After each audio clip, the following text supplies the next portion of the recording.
Prestolnica bo na najdaljšo noč v letu po napovedih pokala po šivih. Nastanitve naj bi bile več kot 80% zasedene. Hoteli na obali pa bodo polno zasedeni.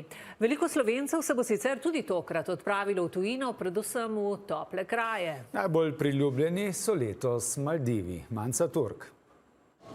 Prednovoletni vrvež se stopnjuje. Obiskovalci so danes v prestolnici takole uživali v soncu, pred stojnicami, odkoder so se širile omamne vonjave, se je trlo ljudi.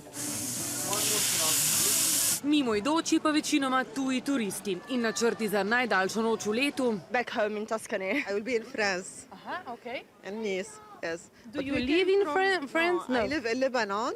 And we came to visit in Christmas all the region here. Kući ćemo biti, da. Sad ovaj tjedan smo u Sloveniji malo za blagdane. Verjetno bomo šli na kakšen sprehod, pa doma kakšna večerja in to je to. Številni Slovenci bodo medtem Silvestrovo preživeli v tujini. Skok na toplo, pravijo v turistični agenciji Palma, je tudi letos prva izbira. Slovenci se bodo tako odpravili v Egipt, Dubaj, na Madeiro, Malto, obiskali pa bodo tudi sanske destinacije, kot so Zanzibar, Sejšeli in Maldivi.